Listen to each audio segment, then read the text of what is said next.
Jacques Rancière, Política, Policía y Democracia. En el caso de este autor de origen argelino, tenemos una propuesta que sitúa o nos va a situar la idea de poner esta lectura en el contexto de este curso, es situarnos un poco a propósito de la ubicación efectiva que tienen ciertos conceptos operativos, o mejor dicho, ciertos conceptos teóricos en su operatividad una vez que los vemos en ejecución, digamos, ahí en el entorno a donde están interactuando, por decirlo de alguna manera. ¿Qué quiere decir esto? Con Rancière espero que nos quede un poco más claro de cómo es que a partir de ciertos conceptos pensamos ciertos entornos. Y también me interesa tratar de hacer consciente, además de la importancia de que esto es de esa manera, también de ver lo que eso implica. ¿Qué implica, digamos, tratar de leer un contexto determinado a partir de una determinada colección de conceptos o a partir de una teoría o lo que sea, ¿verdad?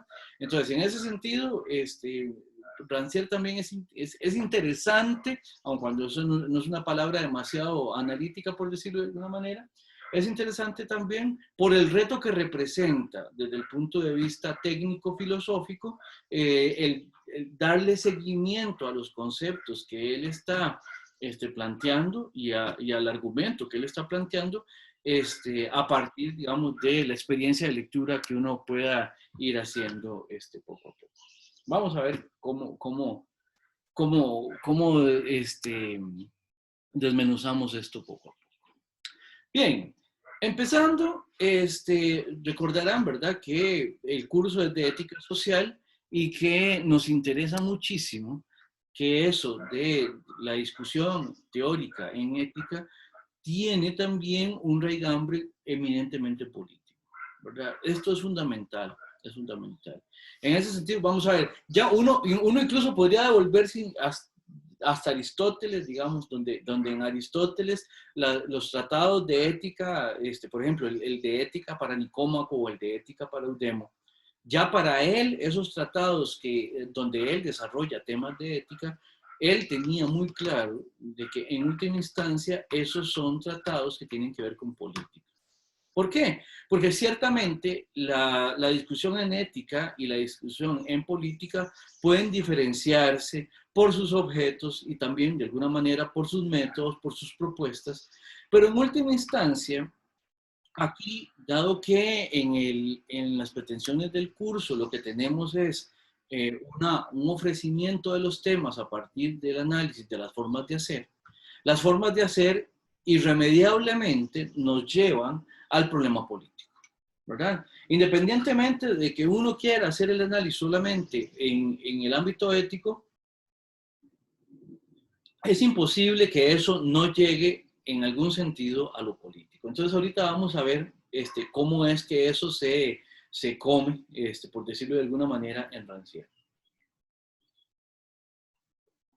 Por cierto, a propósito que la política está tan de moda, ¿verdad? Con lo que sucedió ayer, y el traspaso y todo esto, les hago una pregunta, porque, insisto, es algo que hemos venido trabajando en el curso desde el primer momento. Yo les dije, está en el programa del curso, ¿verdad? Nuestras pretensiones son discutir sobre ética, pero además hacer llegar eso al problema político. Pero cuando yo les digo eso, ¿ustedes qué me están entendiendo por política? ¿Qué sería política tal como ustedes la entienden? No como está en el texto de Rancière, que dicho sea de paso, ahí tendremos que hacer un paréntesis para entenderlo. Pero en general, cuando ustedes les hablan de política o cuando ustedes hablan de política, ¿qué están entendiendo? Escucho, hay alguien que nos ayude. Bueno, yo entiendo por político es la construcción del etos de una sociedad y la política es el reflejo de lo político. Esto se puede expresar, bueno, en las leyes, en las normas y en los decretos. Ok. Y si vamos a ver, y puedes darme un ejemplo, digamos, de la cotidianidad. A propósito de eso, bueno, ya lo de las leyes es un ejemplo. Puedes darme otro, ¿no? Quizás las luchas políticas, bueno, sí, políticas, que vendría siendo parte de lo político. Y entonces, bueno, ahora sí, nos animamos a dar una definición de política, que no sea la de Rancière, sino nuestra definición. Vamos a ver, la definición de política con la que nosotros llegamos a enfrentarnos al texto de Rancière, partiendo del hecho de un supuesto, digamos que yo estoy suponiendo que esta es la primera vez que ustedes leen el texto de Rancière, puede que no, pero con qué noción de política llega uno generalmente, o anda uno ahí en la cotidianidad? ¿Alguien? Profe, sí, sí, creo que la noción más común, de hecho, bueno, no sé, de como yo lo he visto, incluso es la política lo que hacen los políticos. Es lo que, sí, lo que hacen los políticos, lo que se hace en la Asamblea Legislativa y, en, y básicamente eso sí, que y eso está muy vinculado con la función pública, aunque no toda la función pública es pensada dentro de este ámbito, digamos, de la política. Ya Sí, veo, ok. Bueno, así. entonces voy a hacer una pregunta también para perfilar también esta manera de entendernos de una manera distinta. Si yo les preguntara a ustedes, ¿cuál fue el último acto político en el que ustedes intervinieron como agentes, también políticos? ¿Qué me responderían? Y ahí quiero escuchar varias opiniones. ¿Cuál fue la última, el último acto, circunstancia, entorno, acontecimiento políticos, digamos, en los que ustedes intervinieron, se vieron, estuvieron introducidos, introducidas? ¿Cuál fue ese último hecho político en el que participaron? Las El voto, votaciones. las elecciones. Las elecciones. Y ayer fue el traspaso, o sea, las votaciones de segunda ronda fueron en febrero, ¿verdad? ¿Ok? ¿Qué más? ¿Cuál otra respuesta? Profe, bueno, de mi parte yo creo que ejercer ciudadanía en el sentido en el sentido de informarse y de estar al tanto de lo que hacen como los políticos es parte de hacer política. Muy bien, ajá, Porque, entonces, ajá, bueno, de hecho yo ayer andaba en la marcha, ajá, entonces yo siento, digamos, que ese ejercicio ciudadano es también hacer política. claro, claro, Porque porque no hay como, o sea, muchas veces pensamos, y yo también me sentía mucho en esa posición, de que la política es solo lo que van y se reúnen ellos en la asamblea y ya, pero no, o sea, el informarse y estar al tanto de lo que hacen los políticos también es hacer política. ok, muy bien, muchas gracias, Valerie. Entonces, ¿podrías decir que tu último acto político fue ayer la marcha? Pues sí, Ok, perfecto, está bien, claro, te lo recibo. Muy bien, gracias, Valerie. ¿Alguien más? Yo, profe, se me escucha primero que nada. Se le escucha primero que nada, claro. Eh, Haciendo mi trabajo como coordinador en la Comisión de Asuntos Internacionales, creo que eso también se suscribe en la política. Ok, ¿sos coordinador de asuntos internacionales de qué, Aaron? De la Comisión de Estudiantes de la universidad. Ah, muy bien, muy bien. Bueno, sí, ese es un puesto muy político, claro que sí. Ahora sí, vean que entonces, vean que toda la manera en que ustedes están respondiendo, por supuesto que está relacionado, es relativo a la manera en que ustedes están entendiendo qué es política. Ahora, vamos a ver, desde el curso, y voy a ofrecerles una versión de lo que se entiende por política, y ahora con Rancière incluso vamos a ver otra, ¿verdad? Entonces, simplemente para que vean un poco este entorno, cómo se va materializando. En el curso, lo que planteamos es las formas de hacer como el objeto de estudio de nuestra reflexión, que va de lo ético a lo político o de lo político a lo ético, no importa. La distinción en última instancia es analítica, o sea, por medio de los conceptos distinguimos uno y otro ámbito.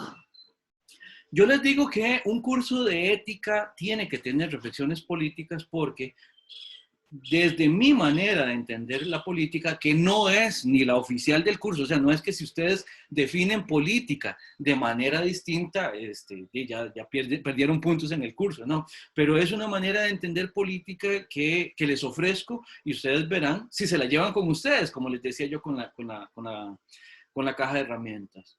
Pero el punto es este, en última instancia, la política tiene que ver con la manera en que los seres humanos organizamos nuestras relaciones sociales, nuestras relaciones humanas, nuestras relaciones entre nosotros, con el objetivo de organizar la convivencia, de organizar la manera en que interactuamos, ¿verdad? Vean que esto calza con lo que decía Valerie, con lo que decía Giancarlo, con lo que decía Hillary y ya no, Aarón, y por ahí hay algunas participaciones en el chat. Ahora, el punto es este. Si decimos que la política tiene que ver con la manera en que organizamos nuestra forma de relacionarnos, hay política ahí, o reconoceremos contenidos políticos, ahí a donde hay relaciones interpersonales, ahí a donde hay relaciones humanas, ahí donde estemos en un entorno dentro de un grupo que es potenciado precisamente por la manera en que nos organizamos en ese grupo. Así las cosas, entonces, ahí a donde hay relaciones humanas, ahí donde hay relaciones entre seres humanos, va a haber política de por medio. Va a haber algún tipo de convención grupal, va a haber algún tipo de relación social que acuerpa, que posibilita, que justifica y que de alguna manera hace posible ese relacionarse. Así las cosas, o así definida la política, vuelvo a hacer la pregunta. ¿Cuál sería el último acto político o la última circunstancia política en la que ustedes han participado?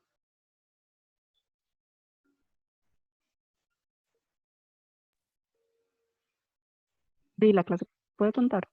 Esta clase, efectivamente. Ahí donde estén ustedes en relación con otras personas, hay una política de por medio. No quiere decir que todo acto es solamente político.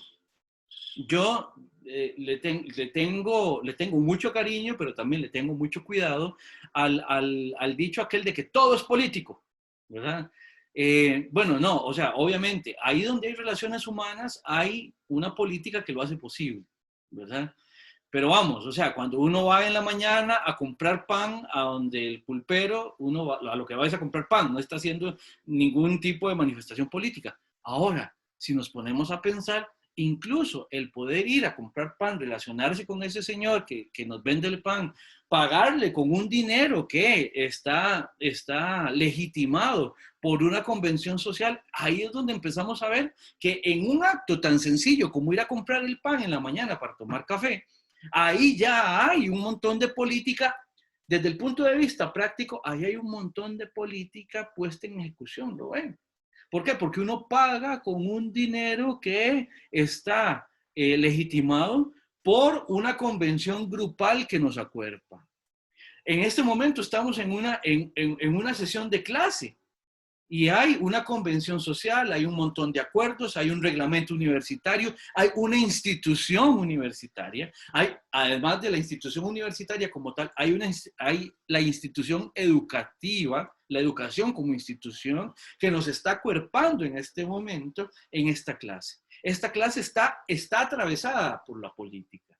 Entonces, es esa manera de definir la política que nos permite verla como un contenido transversal en todo aquello que tiene que ver con las relaciones humanas, con las relaciones sociales. O sea que ahí donde hay relaciones sociales, ahí donde hay relaciones humanas, hay política, sustentándola. Aun cuando eso sirva solamente como un eje transversal que no siempre se está evidenciando, ¿verdad? Entonces, eso es importante. Y es en función de esa manera de entender la política que yo les he venido ofreciendo la idea, les he tratado de vender la idea de que en última instancia Lo ético, que ha sido el objeto de estudio de nuestro curso hasta el momento, en última instancia deriva también en lo político. Precisamente, ¿por qué? Porque lo ético lo que se concentra es también en las formas que tenemos de hacer los seres humanos. ¿Se entiende? No sé si tendrán algún comentario o alguna pregunta a propósito de esto.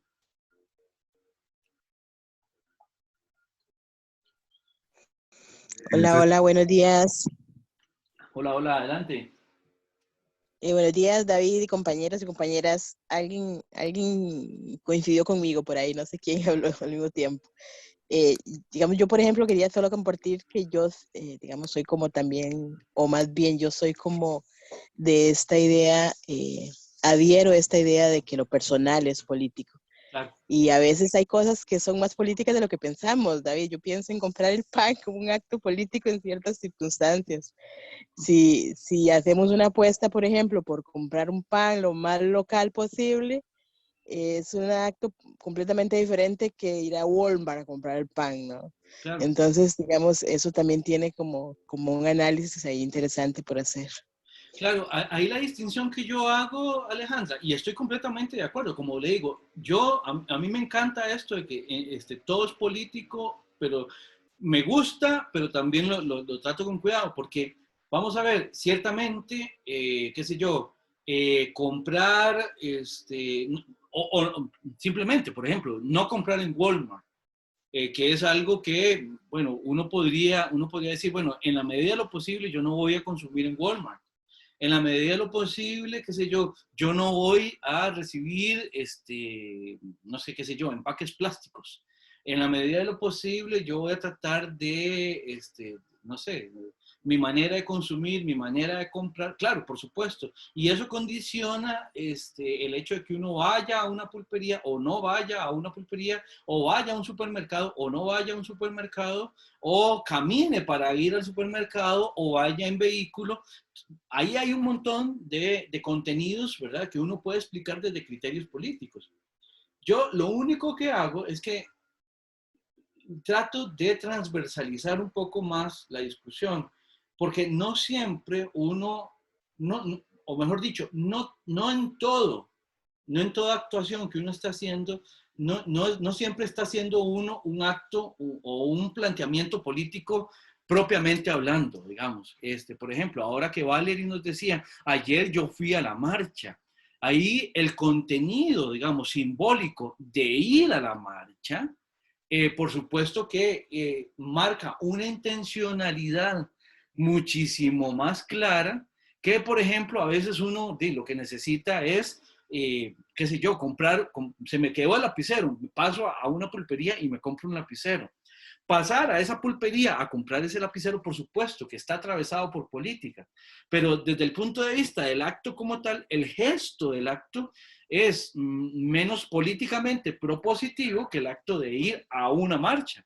O el hecho de, qué sé yo, prefiero escribir con lápiz y no con lapicero, porque cada vez que compro un lapicero, lo que estoy consumiendo es plástico que voy a tener que mandar a reciclar en el mejor de los casos o que se va a desechar indebidamente. En cambio, el lápiz de alguna manera es más ecológicamente asumible, digamos, porque es madera, de alguna manera eso se reintegra de una manera más fácil, ¿ves? Entonces, ahí hay que verlo como que los contenidos están atravesados, los contenidos políticos atraviesan todo lo que hacemos, pero hay actos que son, por la conciencia con la que los llevamos a cabo, son muchísimo más políticamente propositivos. O mejor, o lo voy a decir cambiando las palabras, son muchísimo más propositivamente políticos que otros. ¿Me explico, Alejandra, o más bien estoy complicando las cosas? No, no, o sea, yo lo entiendo perfectamente, sí. Por Okay. eso lo que pensaba era, digamos, que también, digamos, el tema de las cosas que son más personales pueden estar muy atravesadas también por intenciones políticamente propositivas. Claro. O sea, no solo por casualidades o por coincidencias de que pasé por la pulpería y no por el súper, digamos, o no por el macro negocio, Sí. porque podría ser, digamos, como una acción, digamos que individual, pero también colectiva, digamos, que se genere a partir de un proceso de conciencia también en un área específica. Claro, claro, no, estamos completamente, estamos como con el dedo en el mismo reglón, por decirlo con alguna metáfora, claro. Claro, claro. Gracias, David. Perfecto. No, hombre, gracias a usted, Alejandro, claro, claro. Ahora, habiendo dicho todo esto, veamos cómo es que está entendiendo Rancière lo político y la política, porque él lo que hace es una operación también de resemantización de lo que se entiende por lo político y por la política y varias cosas. Entonces, empecemos por ver aquí dos distinciones que hace Rancière que a mí me llaman mucho la atención, que es la distinción entre policía y emancipación, ¿verdad? Que policía para Rancière también va a tener un contenido simbólico distinto. O sea, aquí cuando él habla de policía, uno tiene que pensar en algo más abstracto que simple y llanamente la policía como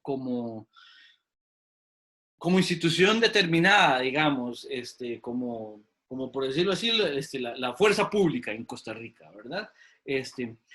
Policía o lo policíaco, ¿verdad? Dice Rancière, tiene que ver con aquello que dentro de la organización de los seres humanos tiene que ver con garantizar el orden de esa organización en el sentido de que hay algo, por así decirlo, estructural en esta convivencia, ¿verdad? Que es de alguna manera rígido, de alguna manera estable o que pretende estabilidad y que se nutre de la estabilidad como algo que le da fuerza. Hasta este momento a mí me interesa plantear esto de lo policíaco sin generar sobre ello ningún tipo de valoración. Simplemente, descriptivamente, podemos decir, hay en las relaciones humanas una parte de lo que lo hace posible, que es de alguna manera, tiene una intencionalidad de una mayor permanencia en el tiempo, ¿verdad? En algún sentido, lo institucional, que ya ha sido objeto de reflexión en el curso, lo podemos encontrar ahí. Lo institucional en el sentido de que es algo que garantiza una continuidad en el tiempo a partir de los acuerdos que eso implica, ¿verdad? Vean, por ejemplo, ¿qué sería lo policíaco? Un ejemplo así fácil de entender lo policíaco, las leyes. Las leyes están en código, la constitución política de un país está establecida ya, tiene unas determinadas limitaciones y se mantiene, digamos, a lo largo del tiempo, ¿verdad? Podríamos decir, el punto límite máximo que aguanta, digamos, la legalidad o la constitución en un entorno determinado es, por ejemplo, el punto hasta donde ya la gente dice, ya no vamos más con esta manera de actuar socialmente y quebramos incluso hasta la constitución del país. Ese es uno de los puntos tal vez más drásticos del cambio de lo institucional entendido en este sentido policiaco, ¿verdad? Por ejemplo, cuando hay una revolución, ¿ya? Cuando hay una revolución que lo que hace es que trastoca la legalidad anterior y se instaura una nueva legalidad, ¿verdad? Ese tal vez es el punto más crítico, más difícil, digamos, de procesar en relación con esto policiaco, ¿verdad? Interesante que Rancière aquí nos menciona que hay una distribución y jerarquía de lugares y funciones a partir de lo policíaco. Distribución jerárquica de lugares y funciones, o sea, ¿qué significa un papel social en función de su definición, en función de lo que socialmente, de lo que históricamente le hemos dado como entorno simbólico de funcionamiento, ¿verdad? Pongo ciertos ejemplos y voy a empezar a poner ejemplos a partir de este momento porque creo que es importante. A ver, yo en este momento estoy dando clases, tengo ciertas características. Por ejemplo, yo tengo mi cabello largo, a veces me he dejado la barba bastante larga, no uso corbata para dar clases, de hecho yo no uso corbata absolutamente para nada, ¿verdad? Si yo fuera profesor de la Universidad de Costa Rica en los años 60, en los años 50 incluso, ustedes recordarán, qué sé yo, imágenes de Rodrigo Facio o de Constantino Láscaris. Bueno, Láscaris era un poco menos asiduo a responder a ese tipo de requerimientos sociales. Pero en aquel entonces, por ejemplo, para dar clases en la universidad, muy probablemente yo hubiera utilizado corbata, saco, camisa manga larga, etcétera, etcétera. Muy probablemente mi pelo habría venido recortado con lo que sería, con lo que se entendería, abro comillas, como un corte masculino de pelo, siendo que el pelo largo no sería reconocido en esas épocas como como un corte de pelo masculino. ¿Se entiende? Ven, ahí hay una determinada organización de cómo funcionan las cosas que dicen, o que decían, digamos, que había, o mejor dicho, que era relevante para las formas de hacer. Otra cosa, por ejemplo, si yo fuera profesor de una universidad hace 100 años, y no en este momento, muy probablemente en mi curso, en este curso de ética social, habría mucho menos mujeres. ¿Ver? ¿Por qué? Bueno, porque desde lo policíaco, tal como lo está entendiendo Rancière, desde esa manera en que organizamos la comunidad y le damos lugares y funciones a las cosas, a las relaciones, bueno, pues así es como operaría. ¿Ya? Recuerden, hace 100 años también lo que teníamos era la discusión de las sufragistas, por ejemplo, ¿ya? De la importancia de darle a las mujeres mayores derechos en relación, por ejemplo, con la expresión política de poder elegir también en una comunidad. Bueno, todos estos son ejemplos de lo policíaco, tal como lo está entendiendo Rancière acá. Obviamente algo como la institución policíaca, como la fuerza pública, digamos, o el OIJ, por decirlo de alguna manera, por supuesto que estarían también adentro de lo policíaco como el funcionamiento general a lo que está refiriéndose Rancière acá. Profe, Adelante. una preguntita. ¿No sabes de dónde era Rancière? Rancière era argelino.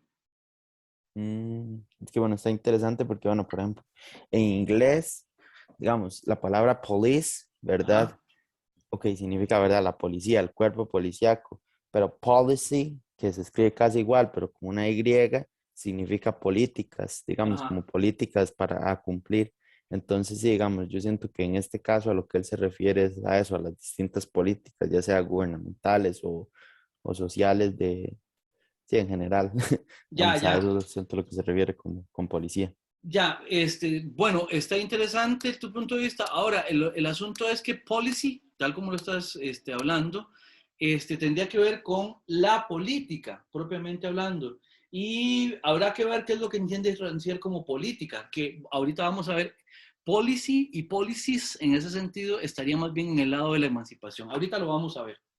Entonces, sí, creo que ese juego etimológico con la cercanía que hay acá con eso y el inglés, creo que no sería, digamos, nos podría más bien introducir una desviación, digamos, creo, me animo a decirlo así. Además, bueno, como les decía, Rancière era argelino, y por lo tanto, digamos, bueno, bueno, no sé, yo creo que ya está retirado, pero él dio clases en Francia, ¿verdad? En tanto que Argelia pues tiene toda esta influencia de ex colonia francesa y todo esto, ¿verdad? En el sentido de que hay una influencia muy fuerte, digamos, de lo que sería entonces en ese sentido la lengua, porque los argelinos pues hablan francés, ¿no? Sí, más bien este texto es original en lengua francesa. Entonces, habría que ver si en francés habría algo así como un juego de palabras también ahí. Y por cierto, muchas gracias por la intervención. Ahora, al frente de lo policíaco, que es esto rígido, que es esto que trata de mantenerse en el tiempo, que de alguna manera es como la parte estructural, por así decirlo, de las relaciones sociales, tenemos la emancipación, ¿verdad? Como y esto es importante, Rancière habla de la policía y la emancipación, ambos como procesos, como procesos. O sea, y en tanto que procesos, estamos entendiendo siempre el proceso como un despliegue dinámico de algo, ¿verdad? Tanto la emancipación, perdón, como lo policíaco son procesos. Ahora, el proceso policíaco para Rancière tiende a una estabilidad, busca una estabilidad, ve en la estabilidad algo deseable, algo bueno, ¿verdad? La emancipación, por su parte, más bien tiene que ver con estas prácticas que, tal como lo define Rancière, presuponen la igualdad y tratan de verificarla.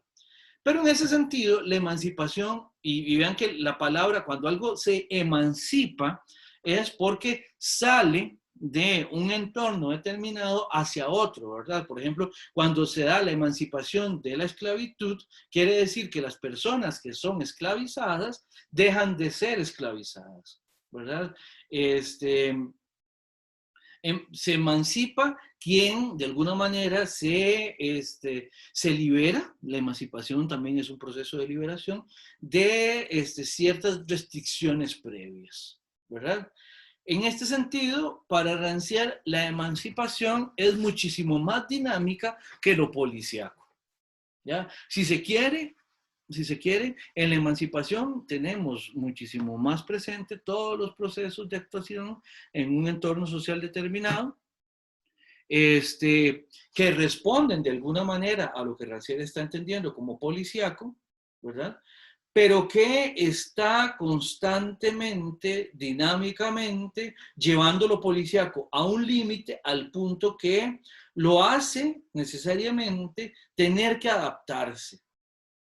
Mal que le pese. Y cuando digo mal que le pese, empiezo ya a introducir de alguna manera algún tipo de valoración a propósito de esto. Con lo cual quiero tener mucho cuidado, porque aquí, digamos, la carga valorativa que uno generalmente tiende a hacer cuando lee esto, o al menos que generalmente yo he visto que hacemos cuando leemos esto, es que lo policíaco, en tanto que es algo tan estructurado y tan rígido, tendemos a ver que esa rigidez, que esa estructuración es problemática, digamos, ¿verdad? Ahí hay una valoración en algún sentido negativa, ¿verdad? De eso que es tan establecido, tan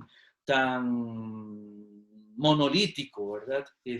Y en la emancipación más bien vemos ese proceso que de alguna manera, el hecho de que algo esté, que esté vivo, digamos, que esté cambiando, que esté buscando nuevas maneras de hacer, generalmente eso lo valoramos un poco más positivamente, más, nos cae mejor, por así decirlo, ¿verdad? Al respecto de estas valoraciones, me referiré ahorita cuando vaya terminando la lámina, ¿verdad? Para Rancière son inconmensurables. O sea, ¿qué quiere decir esto? Que la policía y la emancipación van en direcciones opuestas, ¿verdad? Yo creo que ya eso va quedando más o menos claro. Lo policíaco quiere restringir, la emancipación quiere liberar, ¿verdad? Entonces, por supuesto que hay tensión entre ellos, ¿verdad? Hay una tensión. No podemos reducir la una a la otra. Lo policíaco no puede proceder emancipatoriamente y la emancipación no puede ser tal si solamente actúa dentro de los límites que lo policíaco le impone o establece, ¿verdad? No sé si habrá alguna pregunta con esto.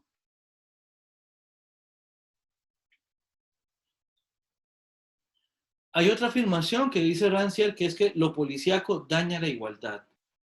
La daña en el sentido de que la restringe, o mejor dicho, la daña cuando la restringe, la daña cuando la congela, cuando no permite que haya ese dinamismo con el cual la emancipación, la igualdad se entiende, ¿verdad? Ven, y volviendo a la participación que hacía, creo que era Brandon, ¿verdad? Brandon, fuiste vos el que introdujo lo de policy y policies. Sí. Ok. Sí. Brandon, ves, aquí para Rancière, la política, política en ese sentido, en algún sentido, bueno, en inglés además de politics, se traduciría con policies. Para Rancière más bien aquí sería el proceso de emancipación como tal, es la política. La política es lo emancipatorio, ¿verdad?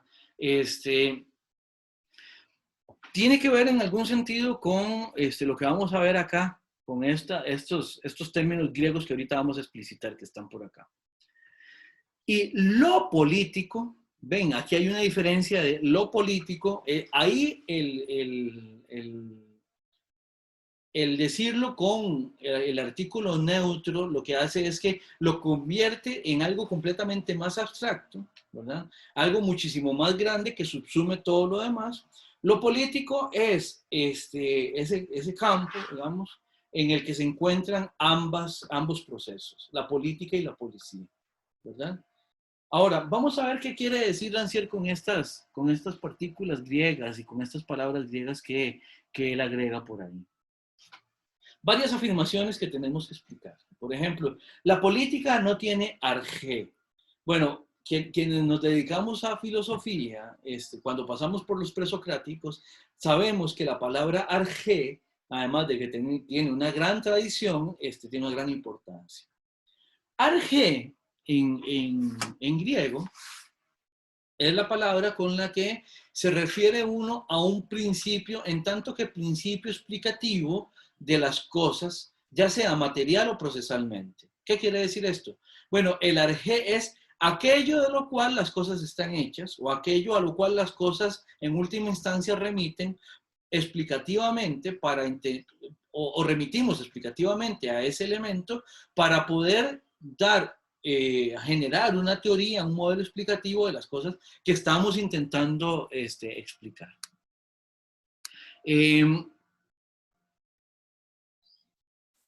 Es importante, la palabra arjé tiene que ver con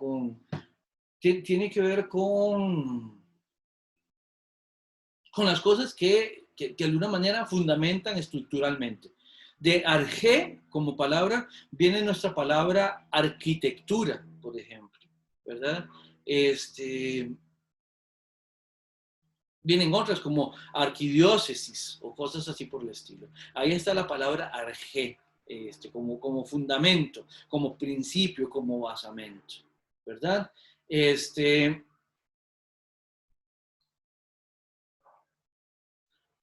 Víctor nos está haciendo aquí una participación en el chat. Leo que en francés no habría ese juego de palabras, ya que al decir política sería politique, y creo que solamente cambiaría el artículo le o la, siendo politique un sustantivo femenino en francés. Ok, perfecto.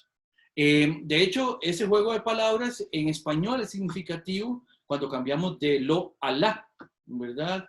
En español cambiamos política a político y en francés parece entonces que quedaría igual. Bueno, muchas gracias, Víctor, por esta aclaración. En todo caso, desde el punto de vista de a lo que se refiere en su nivel de abstracción, sí se mantiene el hecho de que en lo político como terreno, estamos haciendo referencia a un ámbito muchísimo más general y por lo tanto muchísimo más abstracto que en la política, que aunque sigue siendo un ámbito general y abstracto, se reduce más bien a la parte dinámica, emancipatoria del terreno de interacción, de interacciones sociales, ¿verdad? Eso sería lo que...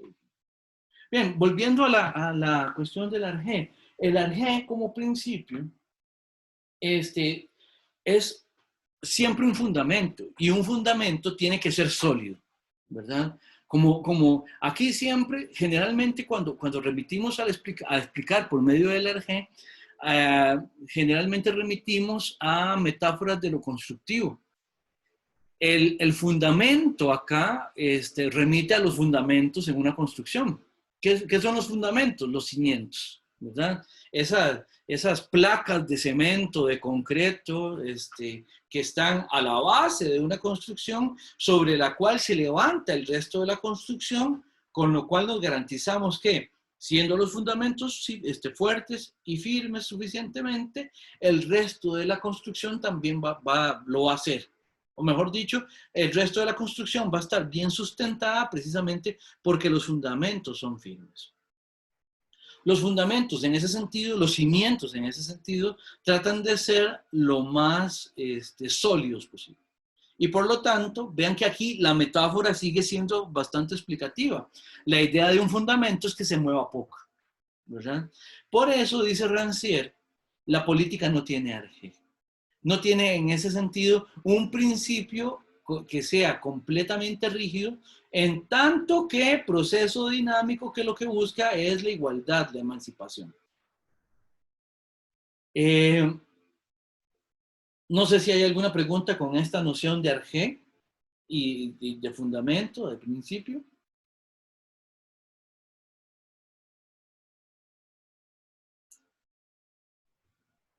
Rancière, para seguir, lo que hace es otra afirmación, ¿verdad?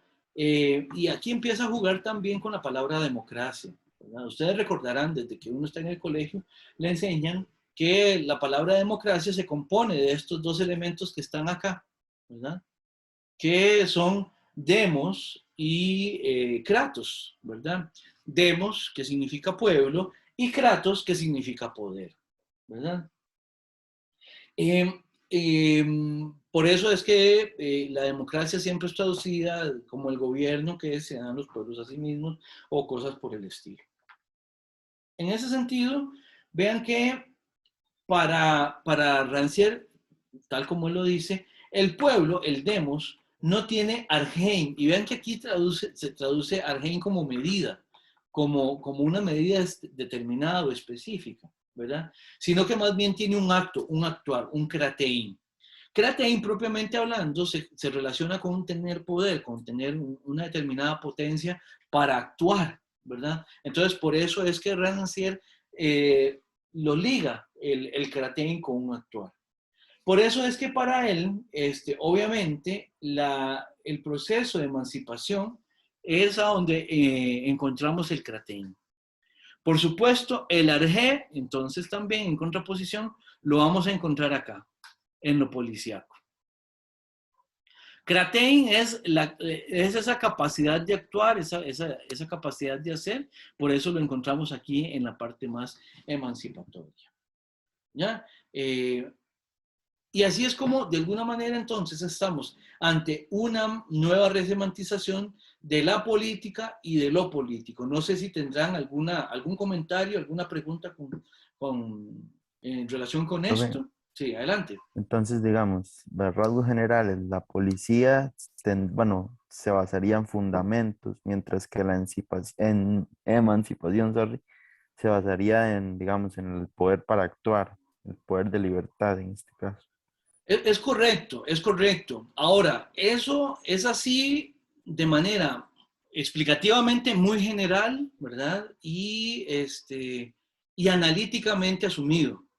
Porque ustedes comprenderán también que las prácticas que presuponen la igualdad y la preocupación por verificarla en un contexto social, de alguna manera también remite a lo policíaco. ¿Por qué? Porque no podemos decir que haya prácticas en un contexto social sin una determinada convención previa que la haga posible. Y esa convención que hace posible ciertas acciones, en tanto que es solamente estructura, ¿verdad? Ella en sí misma no es un actuar, aunque lo posibilite. Entonces, en última instancia, en las relaciones sociales, en las formas de hacer, en el actuar de la gente, obviamente siempre vamos a encontrar ambas cosas, ¿verdad? ¿Por qué? O sea, vamos a ver, ¿qué quiere decir esto en última instancia? Vamos a decirlo en términos de Rancière, rancierianos, creo que sería la palabra. Haciéndole caso a lo que Rancière nos está presentando acá, podríamos decir que los seres humanos, siempre que estamos interactuando, siempre que hay relaciones sociales, siempre que hay relaciones humanas, estamos lidiando nos movemos en lo político, como ese campo general de acción que combina ambas, ¿verdad? Pero aquí la distinción entre una y otra, bueno, va a empezar a ser significativa también por lo que empezará a desarrollar Rancière más adelante. Entonces, Brandon, ahí lo que te diría es eso, sí, lo que me decís me evidencia que tenés clara, digamos, la distinción que está haciendo Rancière. Ahora, yo lo que hago es, ahora sí, devolver un poquito la explicación al hecho de que, en última instancia, aquello que estamos explicando, y ahora me devuelvo al curso, lo que estamos explicando como formas de hacer, que son éticas y que en última instancia derivan en política, si lo tratamos de explicar con los contenidos que nos está prestando Rancière, entonces tenemos que ver que ahí hay un componente policiaco y hay un componente emancipatorio, por lo menos como principios, como condiciones de posibilidad del actuar en sociedad. Sí, Brando. Sí, digamos, en este caso, bueno, en el de toda la vida, la libertad siempre está condicionada, ¿verdad? En este caso, por las reglas. Es correcto. Es correcto. Ahora, de nuevo, ahí lo que tenemos que ver es a dónde está valorativamente o a dónde estamos nosotros valorativamente a propósito de decir eso. Decir la libertad está condicionada muchas veces, si nos lo tomamos muy a la tremenda, decimos, sí, la libertad no es absoluta, etcétera, etcétera, y por eso es que, aun cuando somos libres, tenemos que seguir reglas, pero eso de alguna manera le hace daño a la libertad, porque la libertad debería ser irrestricta. El problema es que, y esto lo hemos venido estudiando desde los contractualistas modernos, o sea, eso arranca con Hobbes, por decirlo de alguna manera, ¿verdad? Con Hobbes, con Locke, con Rousseau, con todos estos, nosotros entendemos que también hay un pacto social, para hablar de lo que ellos han venido presentando, que hace posible tan siquiera el ejercicio, por lo menos el político de la libertad, ¿verdad?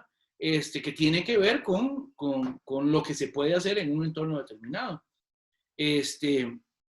Y por eso lo interesante es cómo los actos de libertad también, de alguna manera, hacen como un bucle sobre esas leyes que lo hace posible y a veces lo van reventando. ¿Para qué? Para que cada vez sea posible hacer también otras cosas que se quieren hacer y que originalmente no se podían hacer, ¿verdad? Por ejemplo, vuelvo al ejemplo de las sufragistas de hace 100 años.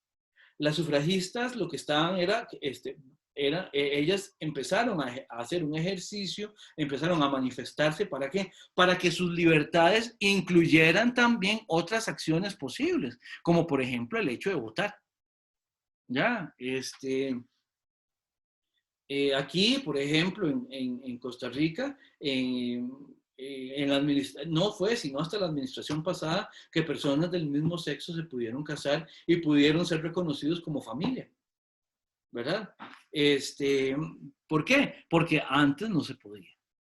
Así, tan sencillo como eso. Simplemente no había dentro de lo policíaco, dentro del cuerpo de leyes, no había un reconocimiento a esos lugares sociales. Por ejemplo, a las mujeres como votantes o a las personas del mismo sexo como formando familias entre ellas y cosas por el estilo. ¿Se entiende? Entonces, esto es un poco lo que nos está prestando Rancière y lo que podemos integrar también en la discusión de nuestro curso. ¿Alguna otra pregunta, algún otro comentario, por favor? Profe, a mí me resulta curioso cómo en esos ejemplos incluso en los que usted mencionaba, este proceso emancipatorio, ¿verdad? Por ejemplo, el de las sufragistas, bueno, en cualquier caso, en realidad, en cualquier caso de emancipación, parece ser, incluso en los procesos revolucionarios, ¿verdad? Como el bolchevique y estas cuestiones, parece ser que la única forma que encuentran de asegurar esa emancipación es justamente consagrando eso que que hemos debilitado en esta mañana como policíaco, ¿verdad? Lo cual es, digamos, bajo esta perspectiva bastante curioso, siendo que, siendo que es justamente eso, lo policíaco, lo que imposibilita que, o lo que, no, o no sé si lo estoy entendiendo bien, ¿verdad? Lo que imposibilitaría una relación de plena igualdad, en el que este reconocimiento tenga lugar, ¿verdad? Siendo que lo policíaco es justamente eso que estructura las jerarquías, la organización social una estructura, en un orden determinado. Entonces, por ejemplo, este, las mujeres luchan las sufragistas por adquirir su derecho al voto. Y este derecho al voto posteriormente se cristaliza en una ley, incluso por orden constitucional, y es protegido por toda esta esfera de lo policíaco. Entonces, ¿cómo se entiende ahí esa relación, digamos? Sí. Esas posibles contradicciones son, a mí, viera cómo me interesan, Giancarlo. Y tiene que ver con lo siguiente. Vea que el mismo cuerpo de leyes que integra, por ejemplo, a las sufragistas, integra a estas mismas, a las mujeres, digamos, y les da la posibilidad de votar, es el mismo cuerpo que anteriormente se lo prohibía. Digamos, entonces uno dice, bueno, aquí pasan muchas cosas y se me vienen a la cabeza varios ejemplos que voy a ver si me da tiempo de decirlos. El punto es, hay que distinguir aquí una cosa. Cuando el cuerpo de leyes impide que una determinada comunidad tenga acceso a aquello que está deseando, más adelante Rancel va a hablar de minorías y cosas por el estilo. Cuando ese cuerpo de leyes excluye, discrimina en ese sentido, pues es problemático, por supuesto, ¿verdad? Y entonces, muchas veces, pues las personas viven a partir de una libertad que no necesariamente está reconocida por el cuerpo de leyes. Entonces, ahí tenemos que empezar también no solo a distinguir analíticamente entre el problema de lo policíaco y lo emancipatorio dentro de lo político, sino que también que tenemos que empezar a analizar cómo lo policíaco también tenemos que desgranarlo y también tenemos que explicarlo, ¿ya? Una cosa que yo le diría es que es distinta la libertad en el sentido más individual, en el sentido más de la acción singular, es distinta esa libertad a la libertad, por ejemplo, entendida desde un punto de vista más administrativo, más administrado, ¿verdad? Que es la libertad, por ejemplo, de lo que yo puedo hacer amparado por una ley, ¿verdad?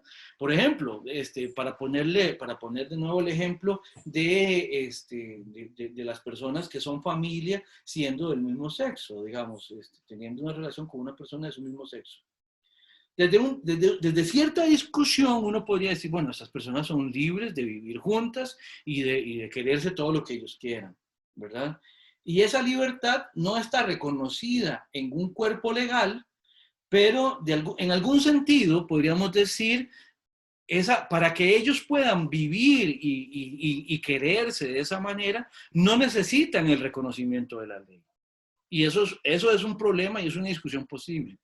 Ahora, el hecho de que el cuerpo de leyes reconozca también y se abra y se resquebraje lo suficiente como para que ahora sí vamos a meter esto también dentro de la ley y que queden amparados en esa legislación, eso es un problema también distinto, es un problema también administrativo, es un problema también políticamente distinto, pero también es algo que por lo que vale la pena en algunos casos luchar, ¿verdad?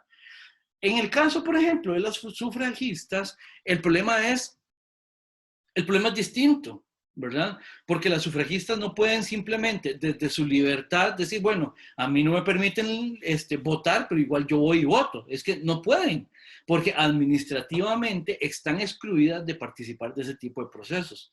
Entonces, ahí el que se resquebraje también lo policíaco, la legalidad, y también las incluya, es un gesto también de una importancia y de un efecto, digamos, en lo práctico que es distinto, por ejemplo, al hecho de que las personas del mismo sexo pues, venían viviendo de esa manera desde muchísimo antes del reconocimiento legal.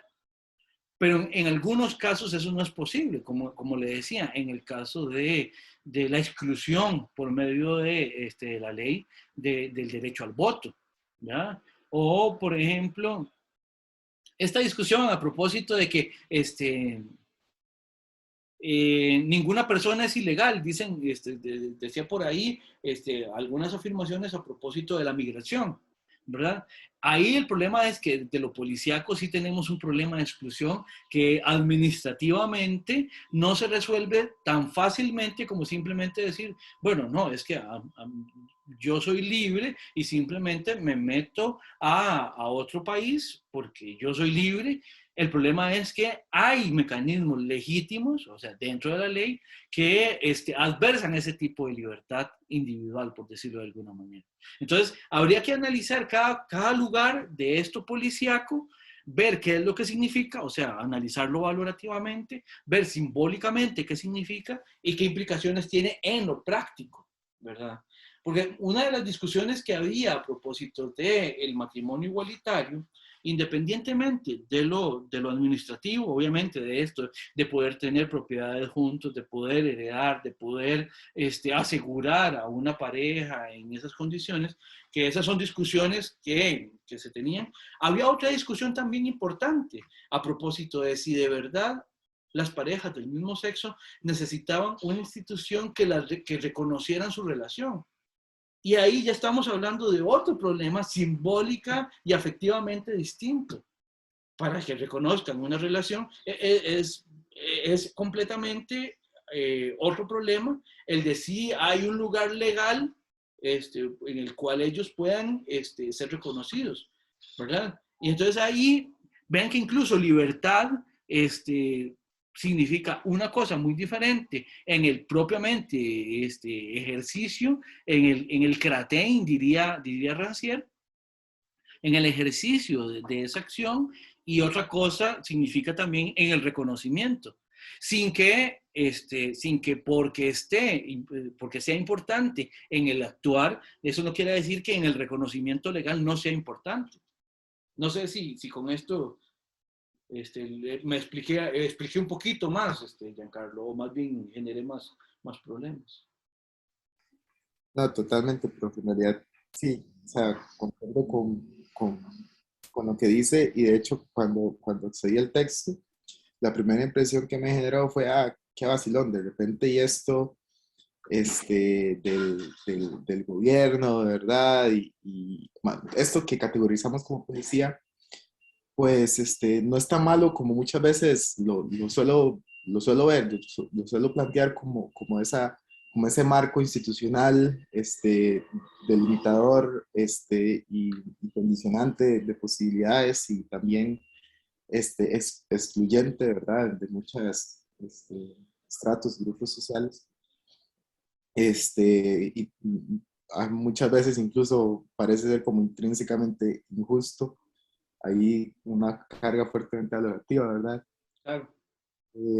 Pero también se me hace evidente esto de que sí, un cierto, no me imagino ni lo deseo, vivir en una sociedad, en una comunidad donde no exista un cierto orden y ese orden esté asegurado y que las autoridades y que se compongan autoridades para este propósito, ¿verdad? Yo diría, ajá, perdón, adelante. Pero por otra parte, ¿verdad? También se me hace muy vacilón, muy problemático que también reconozca como esta necesidad que identificamos más en la categoría de emancipación, de presuponernos y relacionarnos desde la igualdad y verificar en efecto que esta igualdad se esté dando, ¿verdad? Claro. Porque todo orden jerárquico pues supone lugares desiguales, ¿verdad? Sí. Entonces, la ley dice que, bueno, todos somos iguales ante la ley, ¿verdad? El artículo 33 de la Constitución, y después viene la jurisprudencia y nos dice que, bueno, hay unos, bueno, a mí me gusta caricaturizarlo como esta frase de Orwell, ¿verdad? Bueno, hay unas personas que son iguales, pero otras son desiguales, y desiguales hay que tratarlas, ¿verdad? Es como unos animales, todos los animales son iguales, pero hay animales que son más iguales que otros. Sí, sí, sí. Podría también caber ese tipo de cosas, ¿verdad? Entonces, bueno, pero ya eso es otro tema. En realidad lo que quería hacer ver, digamos, es como, bueno, necesitamos un orden, pero de repente también necesitamos manifestarnos en nuestra igualdad de individuos, de seres humanos, y relacionarnos desde eso, ¿verdad? Como que tenemos como ambas necesidades. Claro. Yo le diría una cosa, usted decía, no me imagino lo que sería vivir en una comunidad que no tenga eso policíaco, esas reglas y todo esto. De hecho que sí, o sea, lo que define que una comunidad sea una comunidad es que haya algún tipo de cohesión, digamos, a partir de algún acuerdo, de alguna, sí, de alguna convención, digamos. Si no hay esa convención, es muy difícil que eso sea reconocido como una comunidad. ¿El punto límite cuál es? A mí lo que se me... Y se lo digo porque yo no me imaginaría que haya una comunidad donde efectivamente como comunidad sea completamente carente de acuerdo, de acuerdo que lo colectivice, ¿verdad? Porque si no, entonces ahí sería muy extraño entenderlo como comunidad, porque cualquier persona podría hacer lo que fuera. A mí la que se me dificulta es cuando yo pienso en un contexto, en alguna comunidad, donde ese esquema policíaco está en este momento quebrantado. Los lugares a donde estamos en excepción, por ejemplo, donde hay una guerra, por ejemplo, donde hay un golpe de Estado, ¿ya? Donde hay un levantamiento civil, donde ya no hay un reconocimiento del acuerdo previo, y se está en construcción de uno nuevo. Ahí es donde, ahí me da me daría mucha desconfianza y creo que mucho temor, digamos, de la inestabilidad que eso significa, ¿verdad? Me pongo a pensar lo que pasó en Haití no hace mucho, digamos, o me pongo a pensar en cualquier ámbito de revolución, independientemente de la valoración que uno pueda tener ante ciertos levantamientos o ante ciertas revoluciones, ¿verdad? ¿Por qué? Porque en última instancia lo policíaco, que como vos decías, muchas veces uno le siente esa carga un poco peyorativa, un poco negativa, lo policíaco hace posible que nosotros, pues en este momento yo estoy aquí en lo que entiendo como mi casa, sin ningún temor de que alguien va a llegar así simplemente a decir, usted tiene que desalojar esto porque ya no va a poder vivir más aquí porque yo voy a venir a vivir acá. Cosas por el estilo, digamos. Esas seguridades también tienen un gran valor, digamos, en nuestra forma de convivir, ¿ya? Y obviamente ahí está, hice un ejemplo a propósito de la propiedad privada, pero podemos ver un montón de ejemplos a propósito de las libertades de tránsito, ¿ya? Por ejemplo, en El Salvador, en este momento, en Ecuador también hay estado de excepción, por ejemplo, en Ecuador en algunas provincias, y creo que en El Salvador es en todo el país. Eso lo que quiere decir es que si aun cuando uno no haya hecho nada, lo topan por la calle las autoridades a partir de cierto momento, simplemente se lo llevan. Yo en este momento, en este país, eso no lo tengo. Y eso también está garantizado por un cuerpo legal. Entonces, vean que ciertamente el cuerpo legal es muy rígido y se vuelve también como muy anquilosado, pero por otro lado también nos da ciertas seguridades y ciertas garantías. Entonces, es una relación ahí. ¿Qué es lo que hay que hacer? Bueno, pues referirse a él críticamente dentro de sus posibilidades y sus limitaciones. Tengo la mano de Alejandra levantada. Entonces, adelante, Alejandra. Gracias, David. Yo pensé que ya nos íbamos al receso. Sí, pero ya bueno, casi. voy a hacerlo. Pero quisiera, no la quería dejar con la mano levantada durante todo el receso. 10 minutos. Se me duermen 10 minutos. Sí, gracias. No, yo nada más, digamos, como en el contexto incluso que decía compañero, no tengo el nombre en este momento. Giancarlo. Giancarlo, gracias Giancarlo también. La propuesta esta que comentaba Giancarlo, digamos, por ejemplo, de las sufragistas del voto, que también, digamos, esas son acciones que también en cierto modo, digamos, quiebran, buscan romper como esa estructura de control, ¿no?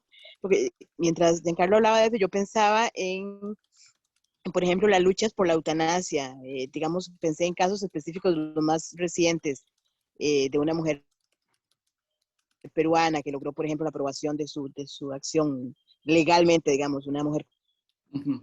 colombiana también. Entonces, digamos, por ejemplo, hay gente que, estas personas que lograron tener una aprobación legal para la aplicación de la eutanasia, hacen una ruptura, digamos, como el marco de control legal establecido. Y había gente, ellos comentaban en documentales en entrevistas que les hicieron, ellos comentaban que hay gente que decía, bueno, pero igual usted podría tomar la decisión de suicidarse Ujú. a nivel individual, digamos, personal, terminar con Sí, la vida, porque es muy dolorosa la vida. Pero sí, entonces ellas manifestaban como este proceso político, que no era una lucha solo individual, no era solo un claro. deseo individual, sino una estrategia colectiva también de luchar por esos derechos y, en cierto modo, transformar ese control político. Claro, Ese, digamos, completamente. sí, ese marco, digamos, como de control. Y también, digamos, como en diferentes niveles, porque ahora que David hablaba del tema de que nadie es ilegal, digamos, yo uso la frase también es como problematizar el uso de las palabras en el sentido de que lo ilegal de las personas no es la persona, sino el estatus migratorio. Por eso, digamos, se discute el tema. Bueno, entonces, bueno, había que ponerlo en discusión. Claro. A propósito del curso de África que les contaba la semana pasada, la profesora Lady Alpizar nos comentaba, digamos, que hasta desde la semana pasada, bueno, tras anterior más bien, se logró la aprobación en la UNESCO de transformar el término para sí, de esclavas, cuando se hablaba de esclavos, de esclavitud, como personas esclavizadas, digamos, esta lucha de personas en condición de esclavitud. 10 años tomó en la UNESCO Ujú. transformar ese término, digamos, a nivel oficial. Entonces, esos procesos, que son procesos de lucha política también, Claro, que en cierto modo transforman este marco de control que decía David. claro, Eso, claro. gracias.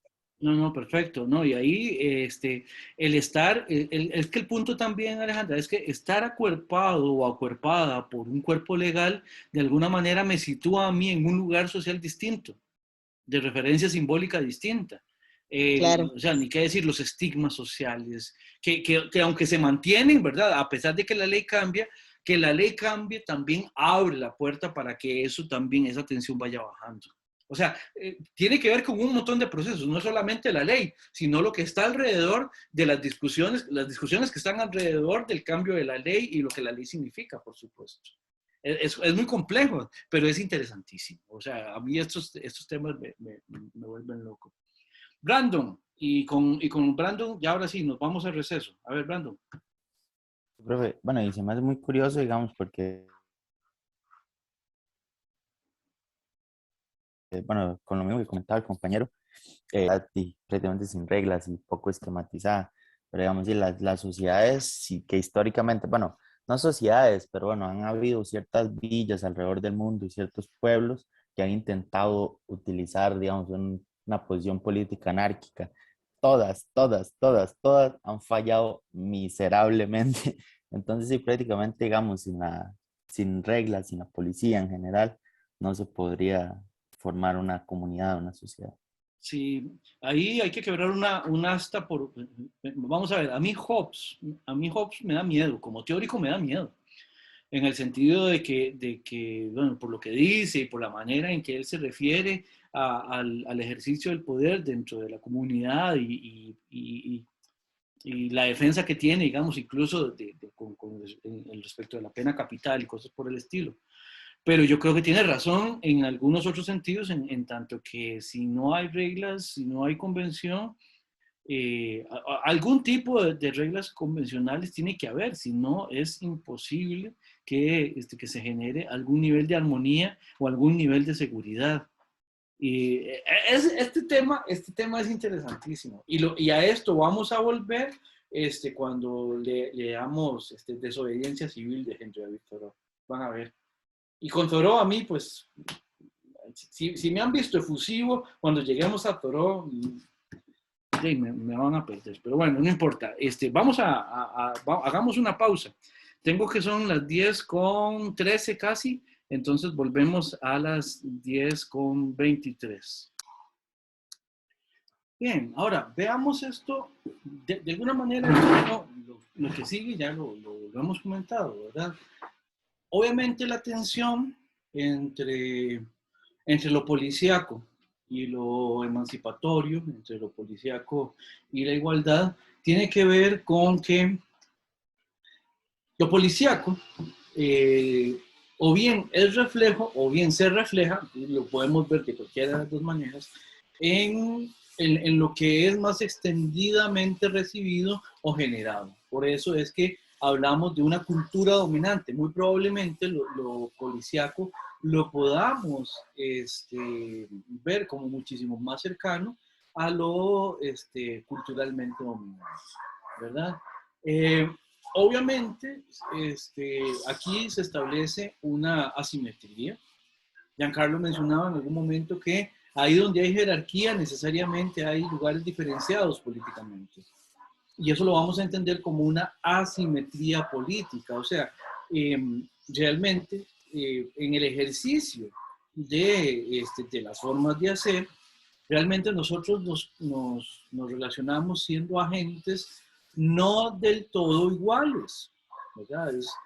Es incluso esto de la simetría política, esto de la igualdad, en última instancia lo podemos entender como un horizonte intelectivo, en el sentido de que es una meta a la que podríamos aspirar, y que siempre, por más que nos aproximemos a ella, siempre lo que nos surgen son nuevos elementos que tenemos que ir explicando, de manera que podamos ir integrando más elementos, pero que nunca realmente en un contexto social de relaciones humanas no vamos a alcanzar esa igualdad plenamente. Entre otras cosas, solo por el hecho de que haya jerarquías y de que haya algún tipo de organización, solo por el hecho de que haya algún tipo de diferenciación, vamos a tener ese tipo de asimetrías que se traducen generalmente dentro de lo político, en lo político, digamos, y en lo policíaco, a diferencias de poder, digamos, a diferenciaciones de poder, ¿no? Por ejemplo, bien que mal, independientemente de qué tanto yo me represente en esa asimetría, independientemente de qué tanto yo trato de hacer las cosas no en función de esa asimetría, sino en función de otras cosas. Por ejemplo, en esta relación que nosotros tenemos de ser un curso, de estar en una clase, a mí me toca jugar un papel que me otorga ciertas diferencias en relación con ustedes. Por ejemplo, yo soy el docente del curso y yo soy el encargado institucionalmente encargado de determinar un montón de cosas, por ejemplo, sus calificaciones. Por ejemplo, yo he sido quien ha organizado el cronograma. Yo he sido quien ha propuesto la manera evaluativa. Yo sería el encargado de administrar esas evaluaciones y, por lo tanto, de determinar al final del semestre cómo es que les va a ir a ustedes, ¿verdad? Eso, pues, realmente, o puede querer decir algo muy tremendo, ¿verdad? Así como hay relaciones entre docentes y estudiantes que son sumamente tirantes, que son, en algunos sentidos, tiránicas de parte de los docentes. Uno también podría tratar de hacer, de administrar el curso de una manera distinta, pero sea como sea, hay un lugar social para ustedes como estudiantes y para mí como docente del curso. Incluso para mi asistente del curso hay un lugar también, por ser un lugar social, por ser un lugar institucional que la diferencia, que la distingue, ¿verdad? Entonces, una vez que se establecen esas diferenciaciones, se van a establecer pugnas o se van a establecer también tensiones, o vamos a ver, se van a posibilitar, digámoslo de manera distinta, se van a posibilitar pugnas entre esa minoría y esa cultura dominante. Ahora, Rancière está hablando de esas pugnas que existen a donde hay conflictos políticos abiertos que son realmente importantes, ¿verdad? Y la lucha aquí entre minorías y cultura dominante no es cualquier pugna, ¿verdad? La que está mencionando Rancière. Él está tratando de hablar del problema político de la exclusión y en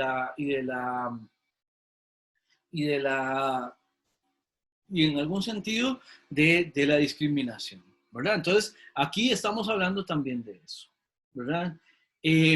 La minoría, dice Rancière, ve barbarie en la cultura dominante. ¿Por qué? Porque simplemente cuando juega con eso policíaco, pero en el sentido más duro, en el sentido más rígido, en el sentido más impositivo, pues ahí hay barbarie. ¿Por qué? Porque de alguna manera se imponen ciertas formas de hacer, y la minoría muchas veces pues no tiene mayor cosa que responder, sino que no tiene más que adecuarse a esa forma de hacer. Y eso es sumamente problemático, ¿verdad? Y la cultura dominante ve tribalismo en la minoría, o sea, lo ve como algo, en el mejor de los casos, como algo estrafalario, como algo que está ahí, pero que no siempre reconoce, ¿verdad? Y el problema es que muchas veces hay mucha desconfianza de unos a otros por razones que son obvias y que son históricamente explicables también, ¿verdad? Y a partir de esa desconfianza, el problema es lo que sucede en el contexto social, ¿verdad? Ahora, vean lo interesante. El problema es cuando para la policía las leyes del gobierno son las leyes naturales de la comunidad. ¿Por qué? Porque cuando se naturaliza eso establecido, eso jerárquico, eso monolítico, el problema es todo lo que dejamos por fuera. El problema es todo lo que excluimos. El problema es todo lo que no estamos considerando, ¿verdad? Y hay varios ejemplos en el texto de Rancière, ¿verdad?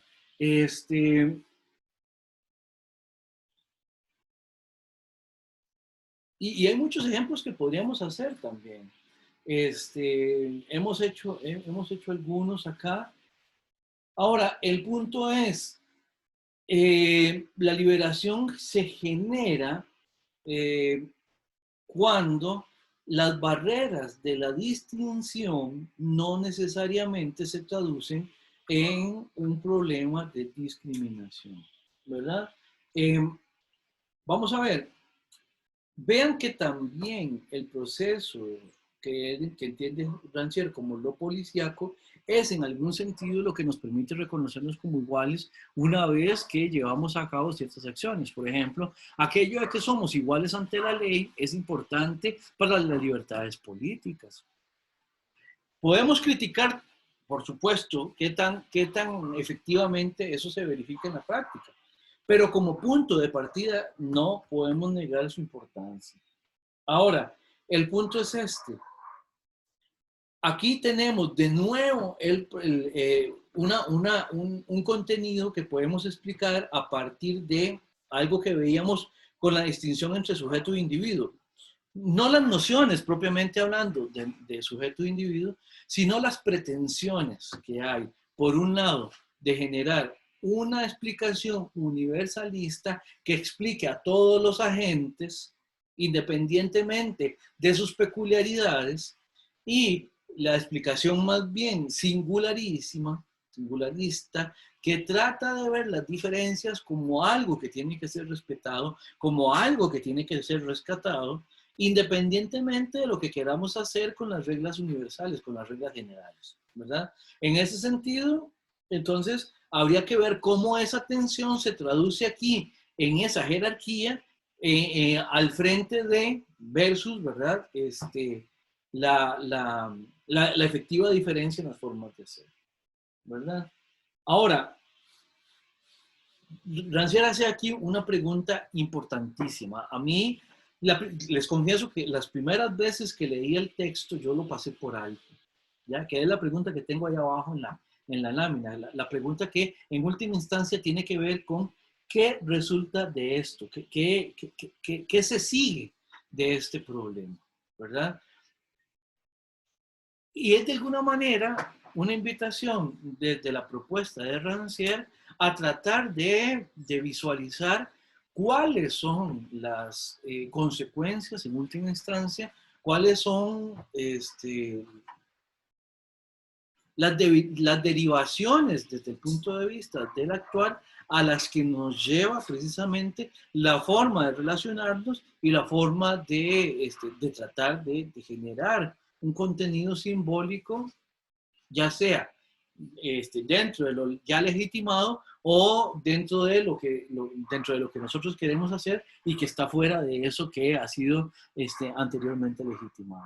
La pregunta es, ¿y qué se sigue de esto? ¿Qué se sigue de esta relación? ¿Qué se sigue de esta forma de hacer? ¿Qué se sigue de esta tensión? ¿Qué se sigue de este lugar social? ¿Qué se sigue de esta contraposición? No sé si se entiende, no sé si tendrán ahí alguna pregunta o algún comentario. ¿Me está quedando claro, sí?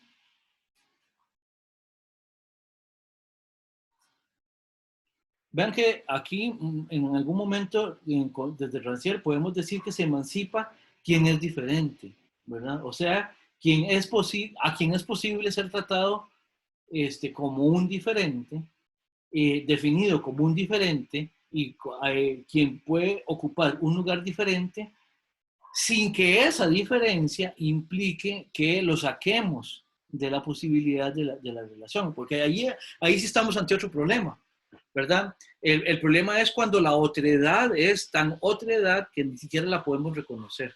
No, el asunto es cuando podemos incluir dentro de un operar juntos a quien es distinto, ¿ya?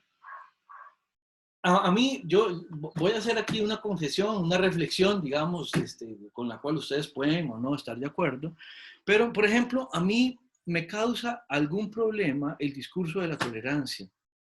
No por lo que implica la tolerancia, no por lo que implica la tolerancia, sino por un cierto tufillo condescendiente que tiene el discurso de la tolerancia. Porque desde la mayoría, digamos, cuando la mayoría dice que es tolerante, de alguna manera hay como una impresión de que se es tolerante con aquello que estamos viendo que no es tan así, pero que nosotros, ¿verdad? Desde nuestra entereza moral, reconocemos la importancia de esas diferencias que tienen ustedes, ¿verdad? Está a esto, a muy poquito, digamos, de convertirse en un chusma chusma de Kiko, ¿se acuerdan? ¿Ya? Es prácticamente eso. ¿Por qué? Porque toleramos a ese que es tan diferente y bueno, yo hago el esfuerzo y lo recibo, aunque sea lo que es. Adelante, Elizabeth. En este caso, un ejemplo claro podría ser, digamos, que yo tengo mi candidato a presidente preferido. Ajá. Y no a otro. De ahí, o sea, tengo que ser tolerante y aceptar que ganó el otro y aceptarlo como presidente. Sí, sí. El problema de la tolerancia es cuando más bien, qué sé yo, a Sanchitos le dicen, vea Sanchitos, usted tiene estas y estas y estas características que no me gustan, pero yo se las acepto porque yo soy tolerante. ¿Me explica? Y muchas de esas características, en algunos de estos problemas que está tratando Rancière, son características sobre las cuales yo no tengo mayor control. Por ejemplo, si yo me fuera a estudiar a Europa o a Estados Unidos, ya lo que mencionamos en algún momento, yo con esta nariz, con esta barba y con este color, yo la pasaría mal en los aeropuertos, en los aeropuertos gringos, por ejemplo, por decir algo, ¿verdad? ¿Y qué hago? Sí, yo me puedo rasurar, ¿ya? Pero el color no me lo puedo quitar, la nariz no me la puedo quitar, ¿ya? Y el problema es que ante eso no tengo nada que hacer. El problema de la tolerancia es cuando es ese vernos desde encima del hombro, desde la pura condescendencia, ¿verdad? Y muchas veces ¿cómo es que lo dice Rancière? Quienes tienen, híjole, se me fue, qué blancazo. bueno, digamos, desde la cultura dominante, ¿ya? Se ve a aquello que se tolera, ¿verdad? Como algo inferior a lo que se recibe solo porque la cultura dominante, ¿verdad? Lo puede tolerar. Aarón dice en algún momento, aquí en el chat, que por eso, en lugar de tolerar, dice respetar. Y ese es mi mismo caso, es mi mismo caso, ¿verdad? El respeto como un valor distinto a la tolerancia. Pero bueno, habría que ver qué opinan ustedes también al respecto. No sé si tienen algo que preguntar, algo que decir. Bueno, yo siento que también en ese caso es importante la aceptación, digamos, o sea, bueno, como concepto, ¿verdad? Para también cambiar esa palabra tolerancia, porque tolerancia tiene la razón, suena no me parece esto en lo más mínimo, pero voy a dejarlo pasar porque, entre comillas gigantescas, soy buena persona, no por un aspecto ya de puro de Sí, sí, compañerismo, digamos. insisto, yo tengo problemas cuando la tolerancia es eso. Habría que ver si es solo eso, ¿verdad? Creo que no es solo eso, pero yo tengo muchos problemas cuando la tolerancia se convierte en eso, ¿verdad? Cuando digo que soy tolerante, pero también lo que estoy diciendo es soy muy buena persona porque tolero, ¿verdad? O mejor dicho, tolero porque soy buena persona que hasta me aguanto esto, ¿ya? Cosas por el estilo. Pero eso es una posición muy personal, digamos. Esto no es ni siquiera una definición técnica, ni mucho menos algo ni mucho menos un contenido obligatorio del curso, ¿verdad? Es simplemente, ahí sí me mandé a decir mi opinión. Valentina. Pero una consulta, digamos, esta parte de la tolerancia, en vez de ser lo que usted acaba de mencionar, no debería de ser, lo tolero porque directamente, uno, no me afecta a mí, y dos, es parte del ser, justamente ser humano de la otra persona. Es que muchas veces, Valentina, la pregunta es, a propósito de lo que estoy diciendo, de que hay gente que dice, lo tolero a pesar de lo que me está afectando, ¿verdad? Y tolerar es aguantar, tolerar es como sobreponerse incluso al inconveniente, ¿verdad? Que representa esa persona. Por ejemplo, esto es muy claro, por ejemplo, en la discusión sobre migración. Y si quieren, simplemente rastreen. En YouTube debe de haber un montón de, no sé, los ejemplos más crasos de esto tal vez pueden ser las participaciones de los partidos de derecha españoles o ingleses a propósito de los migrantes. Y revisen eso, a veces se vuelve pero pesado aquello, ¿verdad? Entonces sí, Valentina, sí, es más allá de, lo acepto porque no me afecta, no, es más bien, aunque me afecte, aunque me perjudica, aunque me molesta, aún así yo me sobrepongo a eso y lo recibo. Y eso es un problema, para mí, por ejemplo.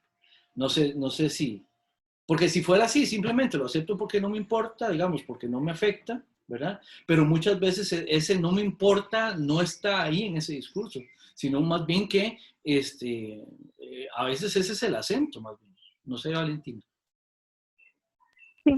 Sí, claro.